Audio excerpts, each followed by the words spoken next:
Seorang pemuda warga Kampung Bintang, Berangun, Kecamatan Pinturi Megayo, Kabupaten Benar Meriah Aceh harus meregang nyawa di tangan ayah kandungnya sendiri. Korban berinisial TI, 30 tahun meninggal dunia, usai dibacok berkali-kali oleh ayah kandungnya berinisial SA, 48 tahun, dalam tragedi yang terjadi pada Jumat 15 Agustus 2025, sekira pukul 19 waktu Indonesia Barat malam. Berdasarkan keterangan keluarga, pelaku SA merupakan korban trauma konflik Aceh yang sempat dirawat di RSJ pada tahun 2023. Untuk informasi selengkapnya akan disampaikan wartawan kami yang telah terhubung dari Tribun Gayo, Bustami. Rekan Bustami, silakan laporan Anda.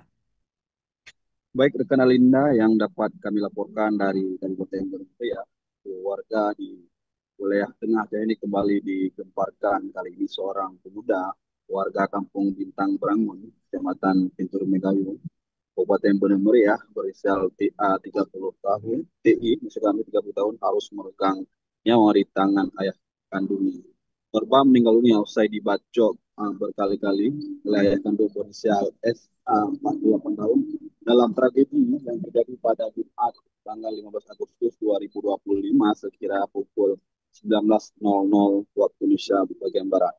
Peristiwa melukai ini berawal ketika warga mendengar keributan dari rumah korban yang langsung melaporkan ke perangkat dusun.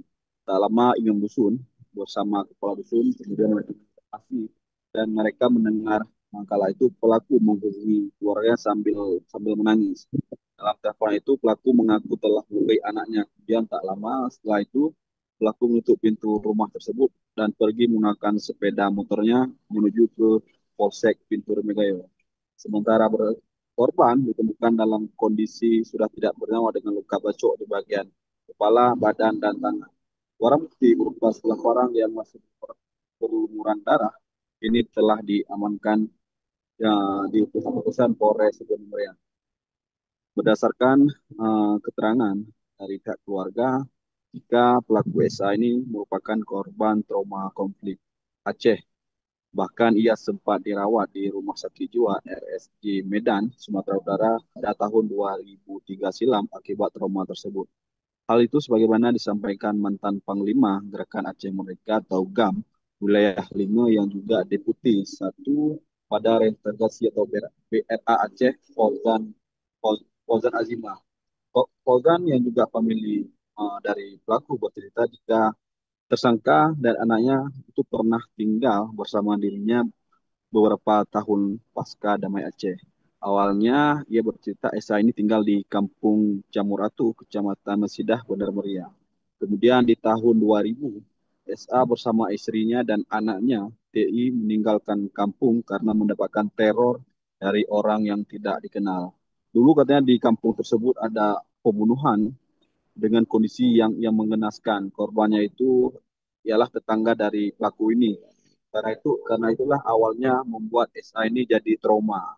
Lalu saat pulang dari malam terakhir pada acara kandori korban yang dibunuh tersebut, tiba-tiba di depan rumah SA sudah menunggu seseorang yang tidak dikenal bahkan melakukan ancaman terhadap dirinya. Karena itu keesokan harinya keluarga SA langsung pindah rumah menuju rumah ibu kandungnya di Kampung Mutiara Baru, Kecamatan Bukit Benar Meriah atau Kampung Berkendel. Kemudian sejak tinggal di Kampung Berkendel, sikapnya sudah mulai ada tanda-tanda keanehan, di mana SH mulai merasa ketakutan ketika mendengar suara mobil atau sepeda motor yang melintas di depan rumahnya, karena ia selalu merasa ada seseorang yang ingin membunuhnya.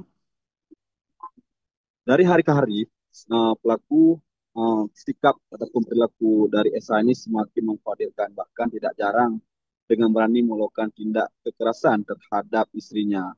Atas pada tahun 2023, keluarganya memutuskan untuk merawat ataupun membawa SH berobat ke rumah sakit jiwa di Kota Medan. Saat di rumah sakit, korban ataupun pelaku ini menceritakan semua peristiwa yang dialaminya. Sedangkan dokter kala itu hanya memberikan resep obat, namun demikian tidak mengurangi rasa terhadap traumanya. Pasca pulang dari rumah sakit dari Kota Medan itu, setiap kali minum obat, uh, SA ini efeknya selalu ingin mencoba bunuh diri dengan melompat ke kolam di samping rumahnya. Nah, beruntung hingga kini ia masih bisa diselamatkan oleh keluarga. Lalu kondisi tersebut terus berlarut dan bahkan setiap kali sakitnya kambuh, SH ini selalu ingin melakukan kekerasan terhadap istrinya karena merasa tidak tahan dengan perilaku dari SH ataupun suaminya. Akhirnya sang istri memutuskan untuk bercerai. Sebab perceraian ini juga semakin memperparah hingga menambah sakit jiwa dari pelaku SH ini. Di lain sisi, anaknya TI pasca perceraian ayah dan ibunya hidupnya tergantung-gantung, kadang tinggal bersama sang ayah, kadang bersama sang ibu di kampung Simpang Utama, Pondok Baru, Bener Meriah. Jadi kata Fauzan, anak yang dibunuhnya ini merupakan anak keluarga tidak utuh atau broken home. Ditambah lagi ekonomi keluarganya yang tidak baik, sehingga tidak ada keluarga yang dengan insentif mengurusnya.